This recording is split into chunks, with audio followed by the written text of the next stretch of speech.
우리는 디모데후서의 말씀을 통해서 지금의 이 급변하는 시대, 이 혼돈의 시대에 우리가 어떻게 말씀 위에 굳건하게 서서 믿음의 선한 싸움을 싸워야 할지 오늘 본문의 말씀을 통해서 함께 은혜를 나누려고 합니다. 오늘 말씀의 본문은 사도 바울이 자신의 영적인 아들 디모데에게 보내는 마지막 유언과도 같은 편지입니다. 바울은 이제 순교를 앞두고 있는 상황인데 디모데에게 다가오게 될 그 어려움과 거짓 교사들의 위협 속에서도 믿음을 굳건하게 지켜내고 복음을 전파할 것을 강력하게 권면하고 있습니다. 특별히 본문 3장 14절에서 17절까지 말씀은요, 디모데에게 변함없이 진리의 말씀을 붙들 것을 강조를 하면서 성경이 하나님의 감동으로 기록이 되었고 교훈과 책망과 바르게 함과 의로 교육하기에 유익해서 하나님의 사람으로 온전하게 하며 모든 선한 일을 행할 능력을 갖추게 한다, 이렇게 선포를 합니다. 이어서 4장 1절에서 5절까지 말씀에서는 바울이 하나님과 그리스도 예수 앞에서 디모데에게 엄히 명하시며 때를 얻든지 못 얻든지 말씀을 전파하고 오래 참음과 가르침으로 경책하며 꾸짖으며 권하라, 이렇게 당부의 말씀도 합니다. 이 거짓 교훈이 난무하고 사람들의 귀가 진리에서 돌아서는 때가 올 것이지만 디모데는 모든 일에 신중하고 고난을 받으며 전도자의 일을 하며 자기 직무를 다하라, 이렇게 촉구를 합니다. 신학자 칼 바르트는 이런 말을 했습니다. 교회는 성경이라는 거울을 통해 자신을 끊임없이 비춰보아야 된다, 그런 말을 했습니다. 여러분, 그렇습니다. 성경은 단순히 고대 기록이 아니라 살아계신 하나님의 음성이고 오늘날 우리의 삶의 실제적인 지침과 능력을 공급하는 생명의 양식인 줄로 믿습니다. 세상이 아무리 변해도 변치 않는 것이 있다면 바로 하나님의 말씀이죠. 우리 신앙의 선배들의 고백처럼 우리는 말씀 안에서 진정한 지혜와 소망을 발견할 수 있게 되기를 바랍니다. 여러분, 15절 말씀을 보십시오. 3장 15절 말씀에 또 어려서부터 성경을 알았나니 성경은 능히 너로 하여금 그리스도 예수 안에 있는 믿음으로 말미암아 구원에 이르는 지혜가 있게 하느니라. 아멘. 이 말씀은요, 어릴 때부터 신앙교육을 강조해서 말씀하는 겁니다. 유대인들은 자녀가 5살이 되면 토라, 이 율법을 가르치기 시작했습니다. 그리고 오늘날 이 교육학에서도 조기 교육의 그 중요성이 입증이 되었습니다. 이 하버드 대학의 발달 심리학자들은 인간의 가치관과 세계관의 80%가 10세 이전에 형성이 된다, 그렇게 밝혔습니다. 그래서 15절 이 하반절에 보니까 구원에 이르는 지혜 그랬는데, 이 구원에 이르는 지혜, 이 말은 헬라어 원어적인 뜻은 단순히 지적인 지식을 넘어서서 영적인 통찰력과 삶의 방향을 제시하는 깊은 깨달음을 의미하는 것입니다.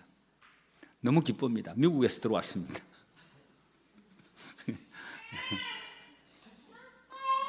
왔다라고 이제 표하는 거죠. 하나님, 제가 왔어요. 이 얘기입니다. 여러분, 성경은 우리가 누구이고 또 왜 우리가 살아야 되고 또 어디로 가야 되는지에 대한 근본적인 질문에 답을 줍니다. 마치 이 캄캄한 이 밤바다를 항해하는 이 배가 이렇게 어둑하면 어떻게 앞으로 전제해 나갈 수 있겠습니까? 등대를 보고 또 배에서 켜놓은 그 불빛을 보고 이렇게 항해를 해나가는 것처럼 성경은 죄로 인해서 길을 잃은 우리에게 영원한 생명의 빛을 비춰줬습니다.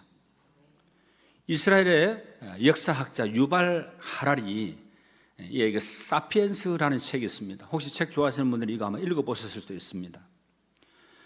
유발 하라리의 이 사피엔스 이 책에 보면 인류의 역사를 흥미롭게 조명을 하긴 하지만 결국 이 인간의 존재론적인 질문에 대한 궁극적인 답은 명확하게 제시를 하지 못하고 있습니다.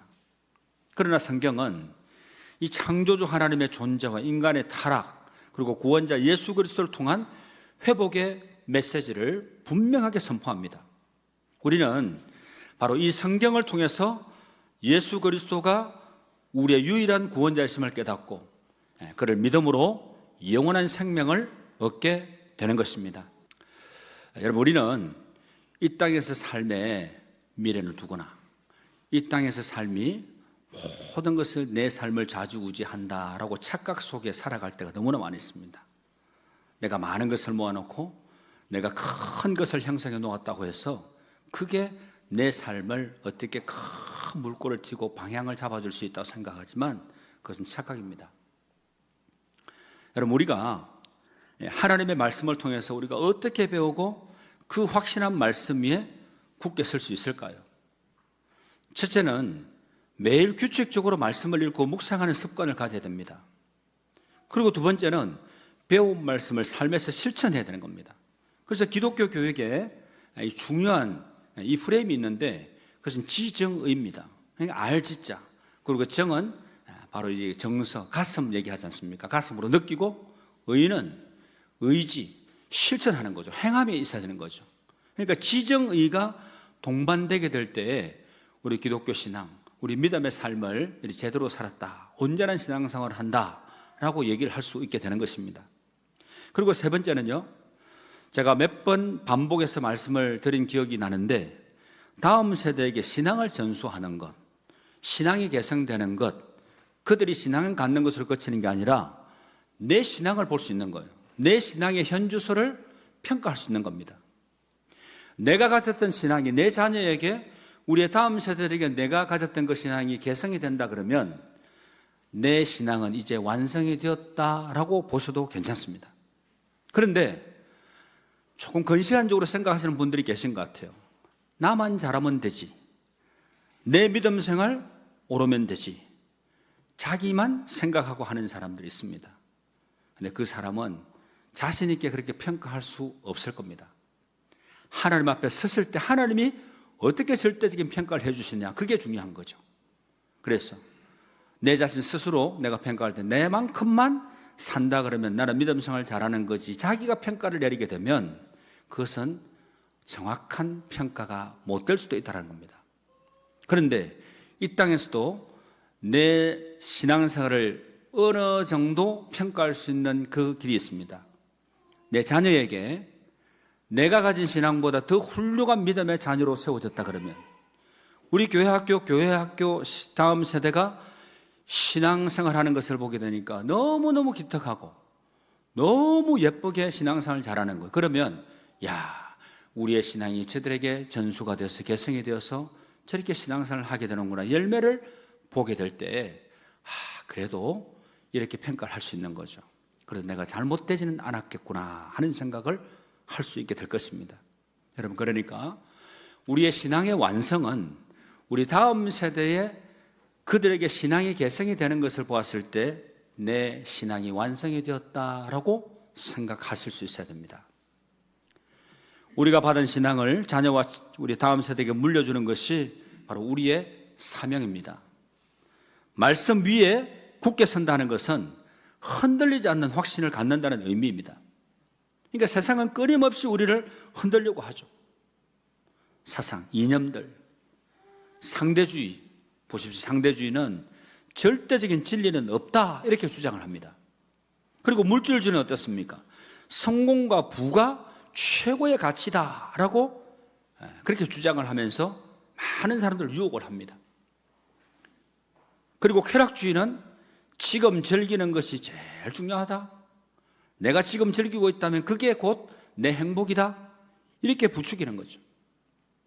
그러나 하나님의 말씀은 변치 않는 진리입니다. 여러분, 이사야서 40장 8절 말씀 이렇게 말씀을 하죠. 풀은 마르고 꽃은 시드나 우리 하나님의 말씀은 영원히 서리라. 아멘. 여러분 이어지는 16절에서 17절 말씀 보십시오. 여러분 같이 한번 읽어보시죠. 이 말씀 하나님의 사람으로 온전하게 만들어주는데 16절 17절 같이 한번 읽어봅니다. 시작. 모든 성경은 하나님의 감동으로 된 것으로 교훈과 책망과 바르게 함과 의로 교육하기에 유익하니 이는 하나님의 사람으로 온전하게 하며 모든 선한 일을 행할 능력을 갖추게 하려 함이라. 아멘. 하나님의 감동으로 된 것, 이것은 하나님의 호흡으로 된 것. 그러니까 달리 얘기하면 성령의 영감으로 기록이 되었다 하는 그런 의미입니다. 다시 말하면 성경은 하나님의 숨결이 담겨져 있는 살아있는 생생한 말씀이라는 거죠.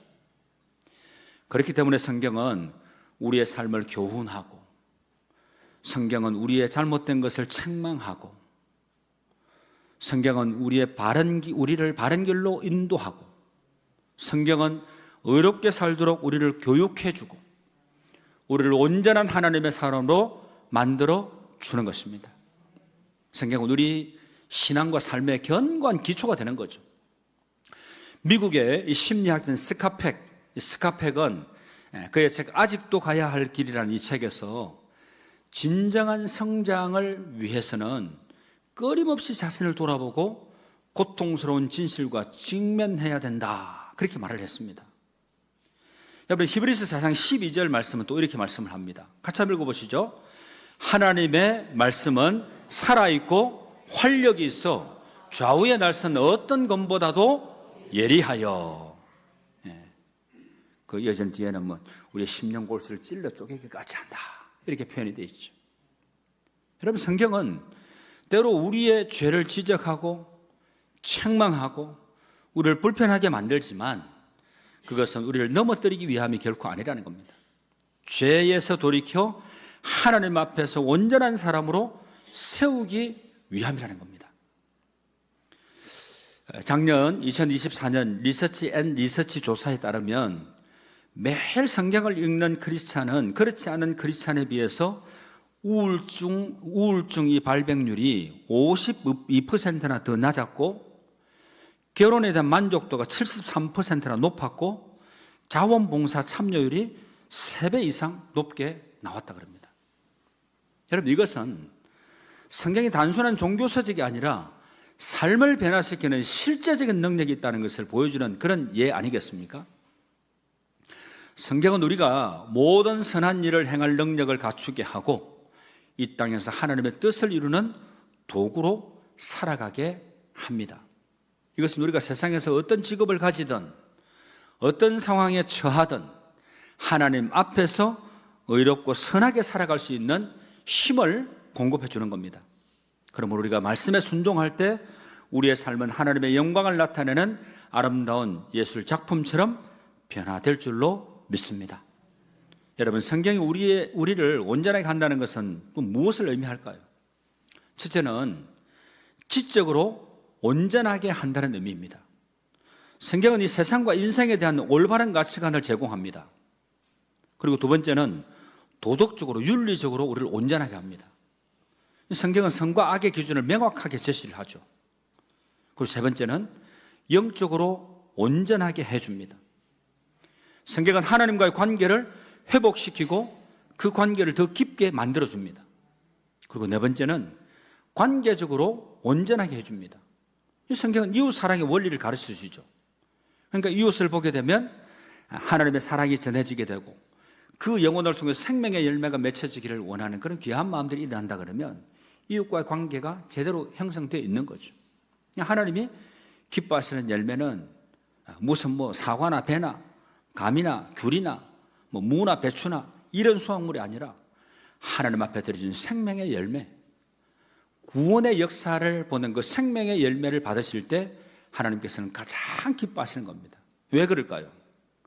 인간하면 원죄로서 하나님과 인간의 관계가 단절이 되어버렸습니다. 깨트려진 거예요. 그런데 깨진 것이 다시 회복이 된다 그래요. 여러분 어떨 때 기분이 더 업됩니까? 어떨 때 그 큰 감격이 오죠? 좋은 거 계속 우리가 경험한다고 해서 그게 그 기쁨이 배가가 되고 그랬습니까? 그렇지 않죠. 별것 아닌 것으로 생각했는데, 그리고 마음이 불편했는데 화해를 하고 회복이 이루어지게 될 때 눈물을 흘리면서 부둥켜 안고 회복의 기쁨과 감격을 서로 이렇게 표현하지 않습니까? 여러분, 그래서 관계적으로 온전한 그것을 보게 될 때 하나님께서는 더 크게 기뻐하신다는 겁니다. 오늘날 많은 사람들이 자기 개발서나 심리학 서적이나 경영 서적에서 답을 찾으려고 합니다. 물론 이런 책들도 적지 않게 우리에게 도움을 주는 것은 사실입니다. 그런데 궁극적인 답은 어디에 있겠습니까? 바로 하나님의 말씀인 이 성경에 있습니다. 성경은 단순한 종교 서적이 아니죠. 인생의 모든 문제에 대한 하나님의 해답인 것입니다. 여러분, 우리는 얼마나 자주 성경을 펼칩니까? 하루에 스마트폰, 이 SNS를 보는 시간과 성경을 읽는 시간을 한번 비교해 보십시오. 진지하게 내 자신을 한번 생각해 보십시오. 무엇이 우리의 생각과 가치관을 더 많이 형성하고 있는가? 오늘부터 말씀을 우리 삶의 최우선순위에 두시고 그것이 온전한 하나님의 사람이 되는 길임을 확실히 아시고 말씀에 붙들리고 말씀이 인도하는 선한 길로 주님과 함께 동행하는 복된 믿음의 삶이 될 수 있기를 주님의 이름으로 축복합니다. 여러분, 이제 4장 2절에서 5절까지 말씀해 보면 바울은 디모데에게 말씀을 전파하라 이렇게 명령을 합니다. 이것은 단순히 저처럼 이 강단에서, 이 강대상에서 하나님의 말씀을 풀어서 전해주는 메시지 전달만을 의미하는 것이 결코 아닙니다. 우리의 삶으로 복음을 증거하고 필요한 곳마다 진리의 말씀을 나누는 총체적인 행위를 포함하는 겁니다. 특별히 때를 얻든지 못 얻든지 그렇게 말씀하지 않습니까? 때를 얻든지 못 얻든지 하는 이 말은 어떤 상황과 어떤 환경 속에서도 말씀을 전하는 일에 게으르지 말 것을 강조해서 말씀하는 겁니다. 오늘날 우리는 정보의 홍수 속에 살고 있고 많은 사람들이 귀를 즐겁게 하는 자극적인 이야기에는 열광을 하지만 진리의 말씀에는 귀를 닫는 경향이 있습니다. 그러나 우리는 이런 시대적인 흐름에 휩쓸리지 않고 변함없는 하나님의 말씀에 집중하고 하나님의 말씀에 붙들려야 되고 하나님의 말씀 따라 살아가는 믿음의 성도들이 다 되어야 될 줄로 믿습니다. 여러분, 한결같이 공통적으로 이 세상을 살아가는 사람들이 얘기하는 것이 무엇입니까? 이제 이 세상에는 희망이 없구나, 이런 얘기들을 공통적으로 하더라고요. 주님 오실 날이 얼마 남지 않았다 하는 그 얘기를 일찍부터 저는 들었습니다. 왜냐하면 인간 세상에 악한 것들이 너무너무 많이 보인다는 거죠. 하나님은 선하신 분이죠. 악을 그저 허용하시지 않습니다. 악을 선으로 바꾸시는 분이시고, 그리고 요셉이 그렇게 고백하잖아요. 악을 선으로 만드신 하나님, 당신들을 나를 헤아려 했지만 하나님은 도리어 악을 선으로 바꾸셨다. 악한 세상을 그저 좌시하지 않으신 분입니다. 하나님은 악을 선으로 바꾸시기 위해서 역사하시고 우리를 통해서 놀라운 기적의 역사를 이루어주시는 우리 아버지 하나님이신 줄 믿으시길 바랍니다. 여러분, 이사야서 6장 8절 말씀해 보면 이렇게 말씀합니다. 내가 여기 있나이다, 나를 보내소서. 그리고 고린도전서 9장 16절 말씀 같이 읽습니다. 내가 복음을 전할지라도 자랑할 것이 없음은 내가 부득불할 일임이라. 만일 복음을 전하지 아니하면 내게 화가 있을 것이로다. 2년 전에 한 조사에서 이런 조사를 했는데 20대, 30대 이 믿는 이 청년들 대상으로 해가지고 직장이나 학교에서 자신이 크리스찬임을 밝히기 어렵다 하는 이 응답이 무려 몇 퍼센트나 나왔겠습니까? 50%가 훨씬 넘는 67%가 그렇게 나왔습니다. 그러니까 자기의 이 정체성, 아이덴티티, 이거를 밝히 드러내는 것을 꺼린다는 거죠. 나는 신앙인입니다. 나는 믿음의 사람입니다. 이렇게 밝히 얘기하는 것을 꺼린다는 거예요. 그런데 여러분, 사도행전의 초대교회는 온갖 핍박과 그 박해 속에서도 담대히 복음을 전하는 것을 보게 됩니다. 그래서 여러분, 사도행전 4장 20절 말씀 이렇게 말씀을 하죠. 같이 한번 읽어보시죠. 우리는 보고 들은 것을 말하지 아니할 수 없다. 여러분, 이게 바로 초대교회 성도들의 고백이었던 겁니다. 영적으로도 골든타임이 있다고 생각합니다. 여러분, 그래서 고린도후서 6장 2절 말씀 같이 한번 읽어보시죠. 보라, 지금은 은혜 받을 만한 때요, 보라, 지금은 구원의 날이로다. 아멘. 여러분, 우리가 만나는 모든 사람이 이 복음의 골든타임 안에 있을 수 있습니다. 오늘날 우리는 전도하기 어려운 시대를 살고 있습니다. 이 포스트 모던 사회는 절대 진리를 부정합니다. 종교다원주의 많이 들어보셨죠? 모든 종교는 다 구원이 있다. 결국에는 다 한 길이다. 종교는 그냥 하나다. 다 다른 형태지만 결국은 다 한 길이다. 이렇게 주장하는 종교다원주의. 이 종교다원주의는 모든 종교가 다 같다고 주장을 합니다. 그리고 세속주의는 어떻습니까? 종교를 사적인 영역에 두려고 합니다. 사랑하는 성도 여러분, 우리 주변에는 복음을 기다리는 영혼들이 있습니다.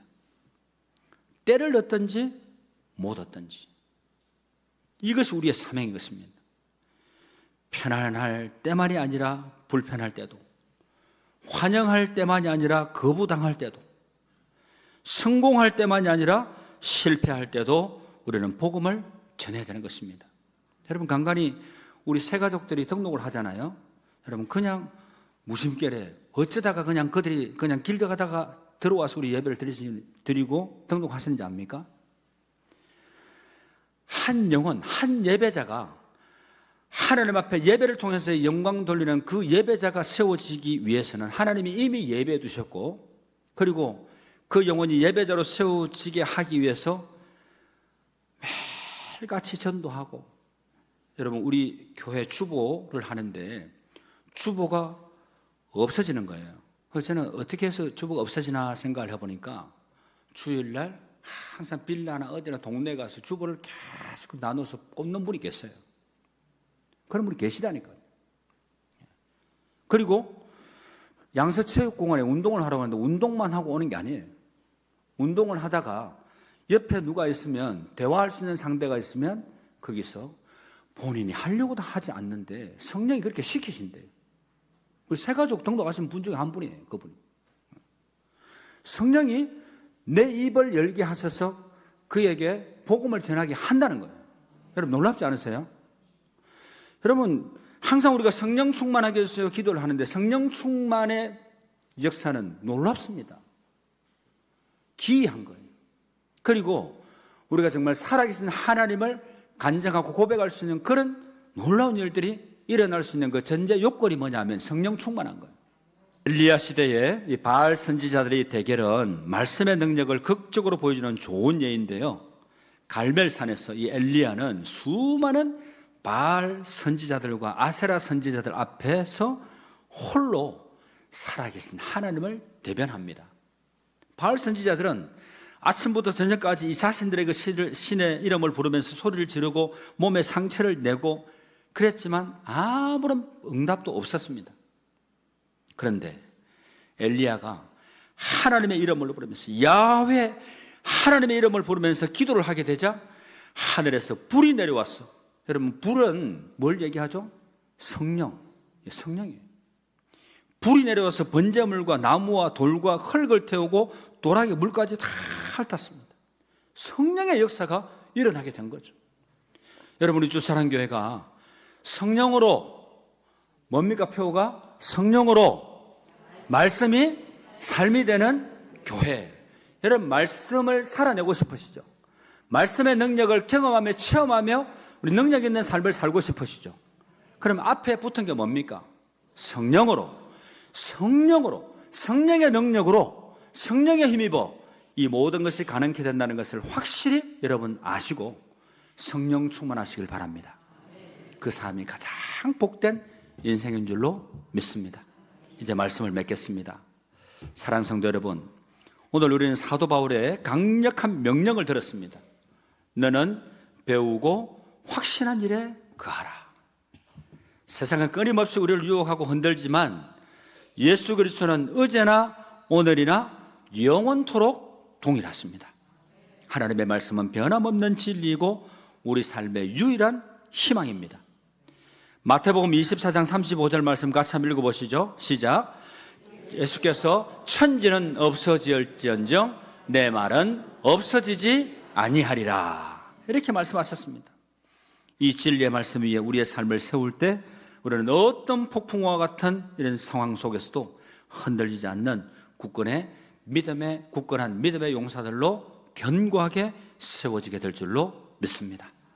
바라기는 주님 다시 오실 그때까지 때를 얻든지 못 얻든지 이 복음의 말씀을 힘써 전파하고 모든 일에 신중하며 주어진 책무를 끝까지 충성되게 감당하는 저와 여러분의 삶이 될 수 있기를 우리 주님의 이름으로 축원합니다. 기도드리겠습니다. 사랑과 은혜가 충만하신 아버지 하나님, 저희들 이 혼란하고 불확실한 세상 속에서 무엇을 붙잡고 살아야 할지 분명하게 오늘 말씀을 들으면서 깨닫게 해주시니 감사를 드립니다. 모든 성경이 하나님의 감동으로 된 것임을 믿습니다. 이 말씀이 저희를 구원에 이르도록 지혜로 인도하시고 하나님의 사람으로 온전하게 하시며 모든 선한 일을 행할 능력을 갖추게 해 주시옵소서. 특별히 말씀 전하는 일에 게으르지 않게 하시고 주님의 복음을 담대하게 전가하는 전도자의 사명을 충실히 감당해가는 우리 모든 성도님들이 다 되게 하여 주시옵소서. 우리 구주 예수 그리스도의 이름으로 기도드립니다. 아멘.